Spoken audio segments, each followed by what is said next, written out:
Good morning, good afternoon, good evening, good night, wherever you may be.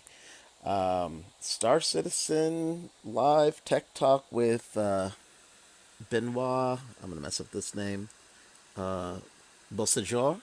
As they promised, they're going to be doing uh, Star Citizen lives every week of some form or fashion, or Star Citizen content released.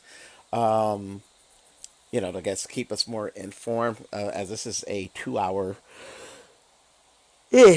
uh, video. As I did with the last Star Citizen Live, I'm going to break it up probably into about half hour chunks, give or take. Um, so let's go ahead and take a look.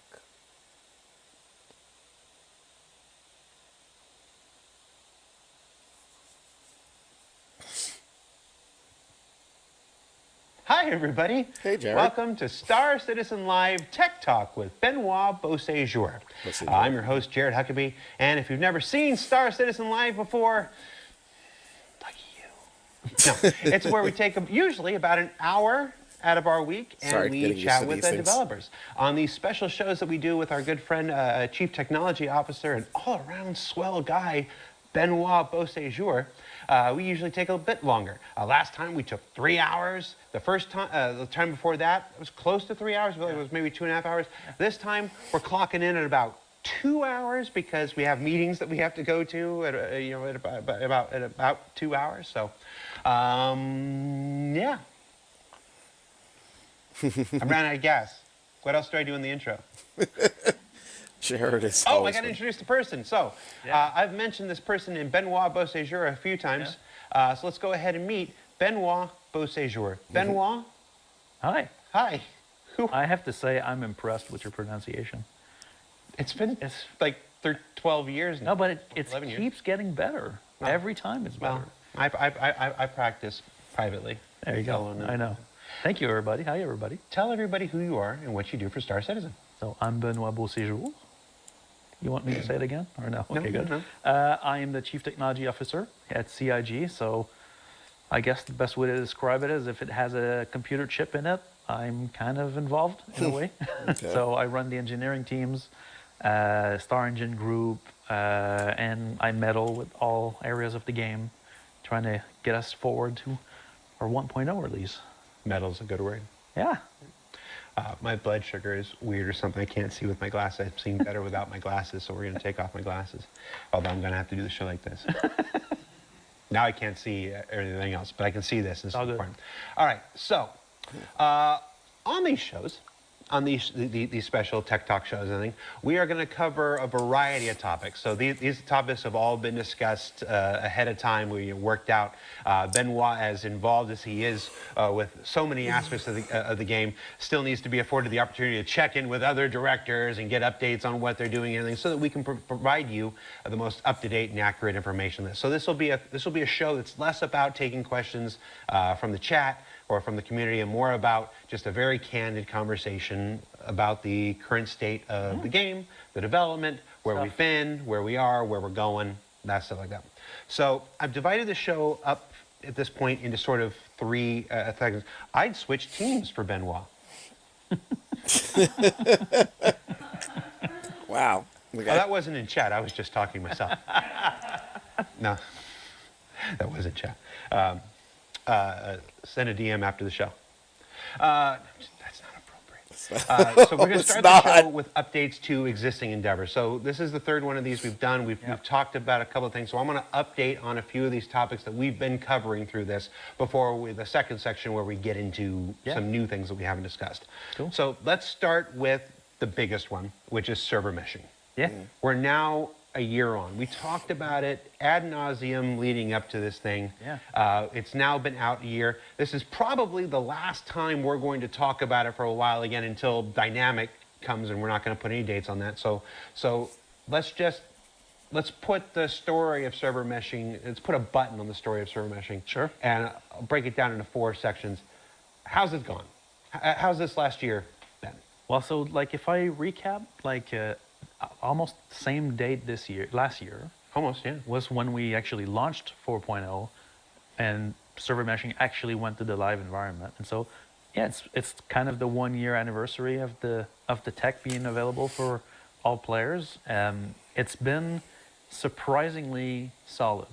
I like to say that this way because it's a very large system, but it has been Surprisingly it solid. has Okay. given us just good foundation for what we had to do last year in terms of the content drive that we've pushed forward, the performance improvements that we wanted to deploy. It was like we were expecting a lot more turbulence with the release of server meshing than we've had in a year. It's been a very, very stable system overall. And so I would say, like, if I look back at the year, obviously there's always problems, with new technologies, but the server meshing itself has been very, very, very solid for us.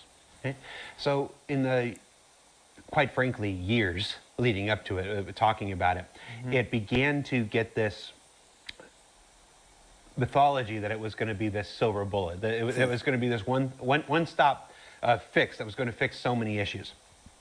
It didn't fix every issue in the world. It was never going to fix every issue. But I want to talk about what it has enabled for us in this last year. Yeah. So what are some of the benefits that we can draw a direct line from server meshing that we've experienced in the last year? Well, like if you walk back to the Star Citizen experience before 4.0, so before server meshing got introduced, a server crashing, that was the end of your session, right? You would lose your ship, you would lose your cargo, everything would disappear. You'd have to reconnect, restart the client, start over, right? I mean, anybody who's lived through the first years of development of the project know how intense this was, right? And so the first thing that server meshing brought us is server recovery. And so because of the fact that the replication is separated from the simulation, when a game server crashes, which is where most of the crash risk exists, well, the state of the replication is still good. So we just tell you, hey, we're getting another server, you stay there. And when it comes back, we can recover exactly where you were. You don't lose your ship, you don't lose your cargo, you don't lose your materials. Generally. And I think that's been a very, very big, it's a kind of the unsung hero feature of server meshing. It helps with, engagement, playing longer sessions, finishing missions. And so for me, that's like one of the big pluses that was brought in with server meshing. On top of that, and we did have some crash isolation, to be clear, in 324 and before, right? But what server meshing really brings also on top of that is crash isolation. So if a server is in charge of the Crusader area and he's the one running into issues, then only that area is affected. And so the player who's, bounty hunting in Pyro or something like that, he's completely safe from this crash. And that just, the perceived stability has increased a lot based on that. On top of all the work we've done to prevent servers from crashing in the first place, but just this whole setup has made the game a lot more stable in that sense. So that's just the kind of meat and potatoes of what meshing has brought us. But the key bit it brought us also is much larger player counts. And so we used to be limited to 100 players per server, which had the whole universe to simulate. Now we've got a series of servers simulating the universe. And so we oscillate between caps of 600, 700, 800. We're still experimenting going higher with this, depending on multiple factors. That cap changes for the moment. But just the fact of having more players in the same shard means you can have an event where 200 people show up at one area. Surprisingly enough, we've also discovered things through this, that sometimes game servers actually perform better with more players in one area than one server simulating the whole universe would, because he has less entities streamed in, and now it's all about updating the components in that area. So we've seen certain events, because players always find a way to, organize something that should be a problem. But there was a 400-player party in one of the bars on New Babbage, and we looked at the server performance through that, and it was actually very, very decent. And so we expected the full meltdown, but it was actually good. And so that enables that that is an experience, right? accomplishment. Obviously, there's a million other problems to solve for this to be a really good experience, but from a server meshing point of view, that was a big win. You've got a 500-player meetup coming. I just saw something. I know, it's like that becomes a kind of common thing. And we love it because that's exactly what the tech is meant to enable. And then obviously the two other things that meshing has brought us this year Sorry, is I'm like kind of two fidgety. new solar systems. Yep. And so for years we'd been stuck in Stanton, expanding the Stanton system, more POIs, more planets, more things, and now suddenly we were able to branch into Pyro, which was everybody at CIG was really looking forward to that. It was like it was internal tension at when are we going to launch this thing? I've been working on this for a long time. And so that was really a relief to be able to get, players to cross the jump gate. So the jump gate technology obviously comes with meshing. And so expanding into two systems in 1 year. Being able to add Pyro in January. The tech preview was December the year before, but it went live in January, and then Nyx goes live in November, same year. It's this the most common question. We've been doing this for a long time now. Here, forget other places. We've been doing it just here for a long time, and one of the most common persistent questions is about the pace of development, and people have been waiting very long for certain things, justifiably so. And we've always maintained that its development kind of works on it builds. It builds and it builds, and you get more efficient after you build the tools, after you build the foundations. Stuff like this, it gets more efficient. You can do more later on. This year, because of server meshing, we were able to kick out 2-star systems, and we're still expanding on Nyx. Every patch this year will expand Nyx even more. It's the one in March. I mean, we is looking do to need planets. is looking to expand a bunch of the Bases. service stations, and our first big content drop, which I'll go ahead and say right now is supposed to be Rockcracker. If you watched what was it called, Citizen Direct. Yeah. Me and names. You can learn more about that, but we're currently working towards that as our March release, and then on, just continuing to build out Nyx until Rockcracker I might think be in fun, the road but to like I said, 1.0 give me some presentation planets, on please. 2 years ago. Now, a year and a half ago, Rich Tyler Or at least the acknowledged space that stations. Castor would be our next system whenever that comes online. So it's just this Ooh. technology. Was that is it's just- unlocked the capabilities to do what we you're can doing. actually start to deliver so many of these things that we've been talking about and working on behind the scenes. Instancing has some role in that. Absolutely. Yeah, completely. There's one more thing that server meshing brought us that's not negligible, is a very substantial gain of performance on the game server in general. So like 324 game servers were running, we had a very low bar for acceptance on FPS for game servers because we just had to deal with so much. Nowadays, like server FPS is magnitudes higher. So that actually allowed some of the content we've already produced actually shine because it was working properly. And so that's because servers have less to simulate. We can optimize their workload. We've also reduced we've talked about this before, but we've reduced the size of the game servers because they just have to simulate one area. And so overall, the meshing has improved server performance by big magnitudes. Yes, Chet, no, my head is not smaller. My hair is just bigger. It was very windy and rainy today, and it's just whatever. No, I haven't had a dye job. It's grayer than it's ever been. No, we are not taking questions from chat, but I will comment on every one of you commenting on my appearance. Again, Jared's unique. So that's static server meshing. We know the next big stage of server meshing is dynamic.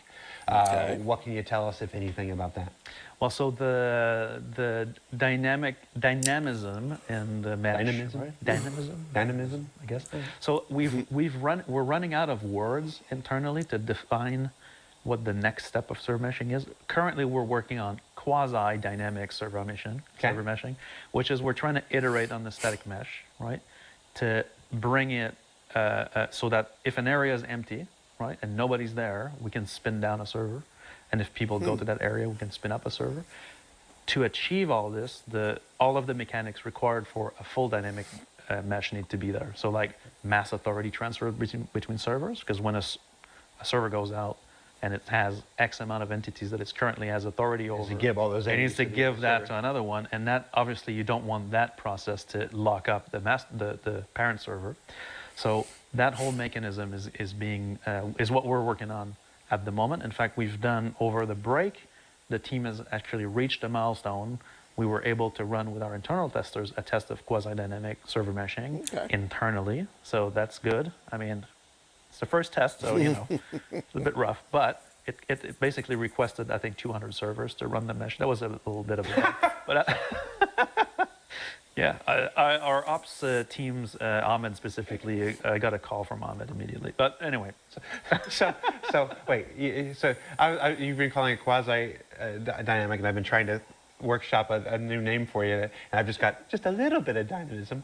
But so you did your first test of this quasi-dynamic, like, hey server, you try to determine how much you need, and the first thing it did was ask for 200 more servers. yeah, exactly. Jeez.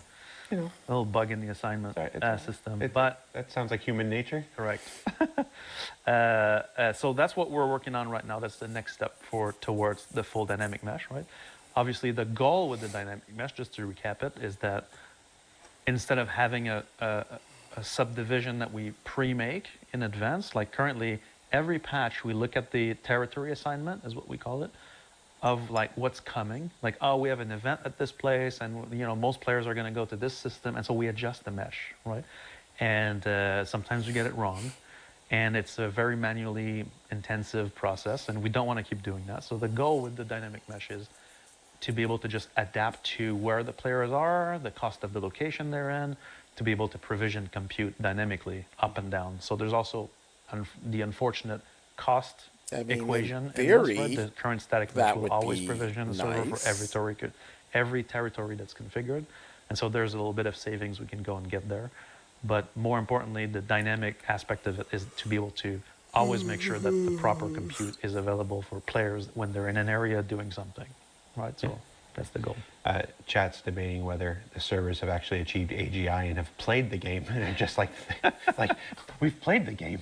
Give me 200. So that's server meshing. Yeah. Last year, last year was coined as the year of playability. Mm-hmm. Yeah. So we've just backdoored a whole bunch of playability improvements that server meshing, which dropped last year, enabled. So we've had all of those improvements last year that made the game far more playable than it was in any previous year. But that phrase has been used, it's weaponized, it's thrown back every once in a while, every time somebody encounters any kind of bug whatsoever. So I want to talk, and that's not entirely unfairly, because everybody's bug that they're encountering is the most important bug in the universe at that given moment, and that one is not resolved because they're encountering it. I want to talk a little bit more about what we did gain last year. So it's whether that's the transit system stuff, the 30Ks finally being killed, the creatures and boss fights and stuff. When you tell me, how did our year of playability go in your head? Well, so I think that, obviously coming from the server meshing improvements, there was also some failings at the beginning of the year where we saw, transit became a very big problem. That's an example of a Only system. because we tried to use it. Yeah, well, yeah, or tried to serve you, but badly. But that's an example of a system that was built years ago that wasn't properly scaled over time. And so when you added dynamic gateways for the transit system plus the meshing situation, that became a really problematic system. And so that was, I think, the first order of business once we launched 4.0 was like, we need to really take action on transit. And so we talked about this last year, but we did create the Transit Heroes group, which was a coalition of volunteers. Well, they got volunteered. Voluntold, yes, exactly. To come and give a bit of oversight on this, to look at the system to see, okay, what do we need to actually, have stable elevators and trains and, make sure that that's always available. Because the traversal of the game if that doesn't work, then the game doesn't work at all, right? You If know, you can't and take they an have done elevator a to lot of work get out on of the it. habs, So then you know, You've got 20. good luck, right? So the Transit Heroes team, I think, has done a fantastic job. They haven't re-engineered the system in that strike team, but they really focused on self-healing strategies, right? If a manager loses a carriage for some reason, for any reason, well, just create another one and get this thing rolling, right? Now they couldn't fix in this effort. They couldn't rebuild the system. There was fundamental flaws in how it was engineered for server meshing support, and so. But at least they got it into working condition. So I do think, like, if you look at the game now, transit is no longer the big problem it used to be, right? Like, it actually functions when you need it. Now that said, Most times. it fixes itself, right? So it's still getting in a weird state, but it fixes itself. So, we've done more about this, and we'll talk about it And later. we're building the transport system Correct. concurrently. Yeah, absolutely. So while this team is Yeah. repairing the transit system, we're building a new bespoke Yes. transport system. Right. So transport is basically the fix for this, like the real fix. Let's get to transport when we talk about Yeah. what's about it. Yeah. So what else did we get last year? Well, I got a list here that I worked out a little bit with Jens just to gather up because the game is so big. So I'm gonna limit you a little bit on this time. You've got okay, I'm gonna give you 5 minutes. sounds good. I'm gonna give you 5 minutes. I'm being to go time through- boxed. because we do want to get to the new Yeah, exciting hotness. And I'll stuff. go for This it. is important. Okay, so we talked about 30K hold on, protection. looking for my clock app. Okay, Here we go. okay. Sorry. Go for it. Go. You should be a producer. Okay, 30K protection, transit improvements, right, to make it stable, a stable tech base for the content teams. What doesn't show is that to achieve the content we shipped in 25, we actually froze a lot of the technology to give the content teams a stable base to work on. Before, it was a bit more of a mayhem. So we did that. We as we built all of this content last year, so a monthly patch was a very heavy cadence. 10 patches last year. yeah, I think mean, that what's really cool is that we've built kind of a library of locations and events that if you start playing Star Citizen today, there's that to do, right? It's like that. We never had that before. Like, no, okay, sorry. I just want to pause it for a minute just to say I do get that. So because when they announced, in the last lives and things that have happened since CitizenCon, that almost sounded like scaling back as far as they just said they had like 10 patches or whatever. But now that their goal is to do it like I think every 2 months, I think that's what it is, 2 to 3 months, that where it's not these big patches that'll require all this update and stuff, but they'll be able to just kind of sneak in little updates and everything. That actually does. I mean, as I think about it, yeah, that was a lot of patches, and obviously there were a lot of issues in between some of the patches. So if by doing this and all these, I guess projects, programs, however you want to put it, they're putting into, they're implementing, if that does help eliminate the some of that issue of, again, as we have all these patches and them barely being operatable at the time or something, then that's a great thing. Now, one thing that me and I know my org mates have said a number of times, and I'm sure many other people have that play the game, is that it seems whenever there's PTU, before a new patch, then kind of the persistent universe goes to crap. So I hope that is amongst the many things that they've taken note of and that they're trying to do. But not focusing on having a patch like every month and this and that, but more as far as, I think, if I'm right where Benoit is about to go, he's saying, of course, every month there's a event, be it the major ones or the minor ones, and if they focus certain things around that, they can make things work better. But again, I'm just assuming, so let's return. a real set of locations that have like a full-on, storyline to follow. So that's really cool. In these locations, we're able to ship some new creatures. So a lot of new creatures and boss fights. So we had the first couple boss fights this year. With Yormandi, Stormbreaker. So that's like a brand new design discipline for us to design boss fights for multiplayer Okay. elements. So that's new. Still haven't fought the Spawn and Gormandi. Hangar is something that we've actually been able to enable this time. So we tried to enable it in end of 24, and that was a bit of a disaster. 25 now, Spawn and Hangar is there. So if your hangar is available, you Which spawn is directly nice. there. That's actually a very large quality of life improvement. Yes. I play the game a lot. And not having to go to the habs is fantastic. Yes. We've been able to put weather in key locations, including some of those big hero locations we talked about. We're hoping to do more, but for now it actually is there. 2 new star systems, we talk about this. Jump gates, which is a whole, a game on its own. The way it functions is actually super interesting. As you're going through, the zone is moving, and you're moving within the zone. It's really Yeah, a fun I do love system going to through the go through. wormholes. So that's It's in. fun. We fixed the goddamn bounty beacons, which is one of the coolest loop in the game. I love it. And, that was obviously not working. So now we've actually got them to work again. Okay, pause. So, and they may adjust this in a minute, but I will say, as someone who doesn't generally do bounties unless I'm doing it with, org mates, because I'm, not the greatest fighter. I mean, ship-wise fights. I mean so I wasn't aware of the bounty beacons being like. Well, yeah. I mean, for some of the missions, I remember the bounty beacons going weird and stuff. But that's all good and well. Where are my medical beacons? Where are my functional medical beacons? Which is a big win. Quantum interdiction was in the same bag, where now with a server mesh, having proper interdiction was kind of difficult, so restoring it was an interesting one.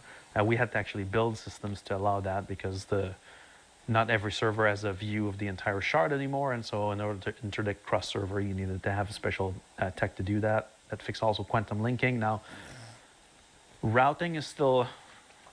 Yeah, there's still issues, right? It's Yeah. getting there, but at least there's been some quality of life improvements on that side that we've done this year. Freight elevator, ongoing, Yeah, ongoing. We'll have a whole section on freight elevator. But there's been a lot of, Okay. throughout the year, freight elevators have received tons of... compared to where they started, Yeah. when we attempted to Yes. when we pushed them to the forefront for an event, and Right. yeah, compared to where we started. But We talked about server FPS and stability Yeah, compared to Race for from the Stanton, meshing, that was- and the cleanup that we've put in place.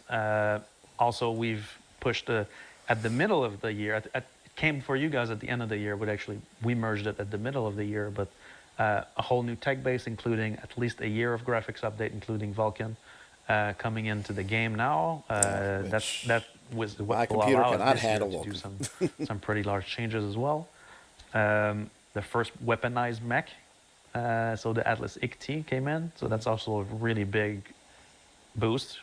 We still don't know if it's a vehicle. John Crew and I have this ongoing feud. He says it's not. I say it is. you're dipping into content here. I'm not going to let you count the. I'm not going to That's let you count the ICT. That's content. Ah, that's fine. I'm not going. Yeah. Although Exists. the jump jets were a feature, I suppose. There you go. The jump jets were There a you go. feature. So I'll give you half credit for Little the jump ICT. jets, yeah. Correct.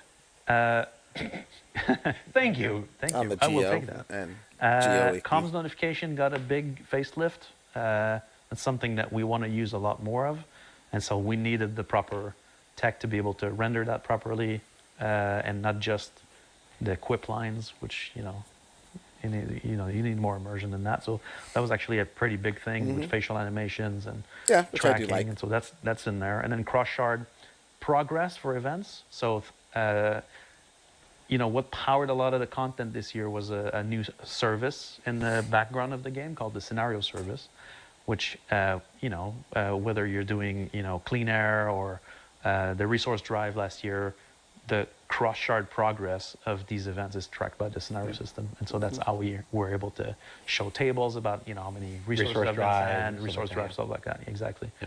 That's a pretty good list. You just got it says 502. Yes. Look at that. Look at that. On time. And you didn't even mention like item recovery. No, I did not. Didn't mention item recovery.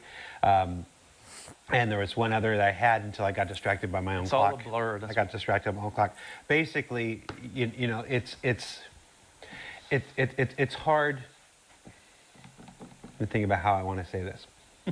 If you've been watching this show long enough, you know that I'm not above taking a section, in this case 5 minutes of the section, to basically go through some talking points that I want, that I think are important, that I think people want to hear.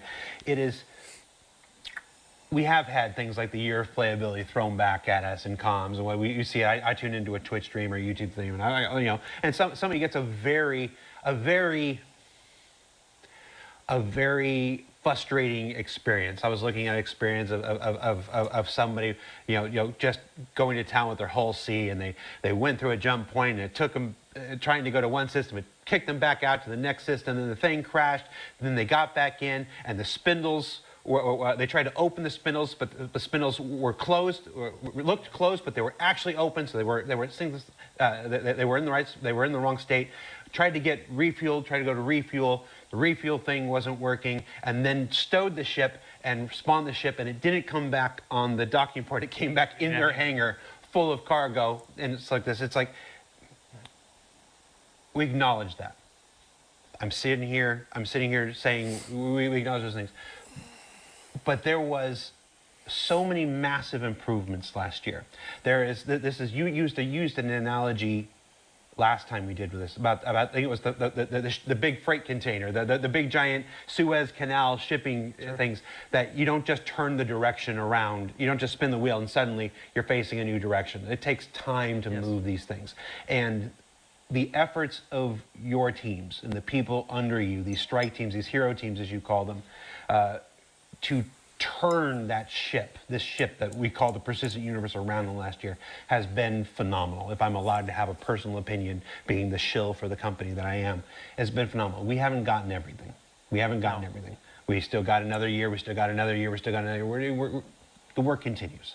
Yeah. But it's my show, and I wanted to take 5 minutes to acknowledge the tremendous work of those teams. And a whole lot was accomplished last year, in addition to the amazing content work.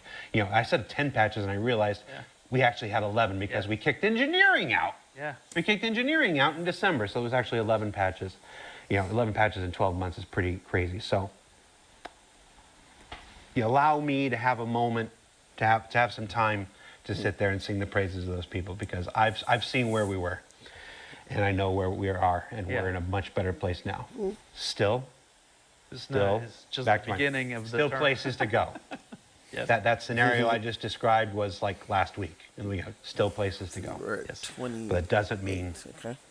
we don't acknowledge Well, the progress we make. I think it's a testament to kind of the systematic approach we've taken to solve some of these issues, instead of previously we used to just assign tickets to people and they would find the fastest way to solve it, and now we kind of work as a team with the teams in quality assurance that are basically the arbinger. Like, no, it's not fixed, I can still repro, right? And these guys have been going through a systematic approach for it. I think that's paid off a bit. We get better. Yeah. Not always, but we try. And in this case, we've definitely gotten better. There were some big changes to internal infrastructure and stuff in the last year or two, and we're seeing the results of that stuff. All right. So now let's go into some specific updates here. Okay. So let's talk about the transport system. We don't need to talk about transit so much anymore. The transport system is what will one day replace this thing. I've heard talk about there being a tech preview of it soon. Talk to me about the transport system. Okay. Also, So I think I'm gonna stop right there for now, at 30 minutes 5 seconds, and when we come back, or the next part, it will be the transport system. So, and excuse me, like I said, if I'm fidgeting a whole lot or seem to be kind of nodding off of it, it's just I'm getting older, and I'm fidgety. Uh, but like what we've heard so far, I mean, yeah, the whole year of playability thing. I think when that came out, a lot of us were just like, "Excuse me, what?" I mean, yes, it's a lot better again in my limited time, as opposed to I'm sure many Star Citizen players, and even in my org, I'm the youngest player, youngest as far as playing time of the game. But I mean, even in my limited time, there have been some vast improvements. So for those that have been playing it for like years, I know it's like night and day. So I have to give them that. And again, like 11 patches. There was a lot of content over that last year. Again, 20 some odd ships and all this stuff. So hey, I mean, Jared wants to make sure they're acknowledging, make sure that his people get their flowers. I totally understand that. So, but anyways, that is my reaction and thoughts on the first 30 minutes of this Star Citizen Live. As always, feel free to share, subscribe. Hope you give me a like if you like my content. Those you have subscribed, thank you so much. I appreciate it. Hit that notification button so you know when I drop something new. If you feel so inclined, leave a comment. Let me know what you think of the video so far, my reaction, any thoughts. And as always, thanks for watching. Peace.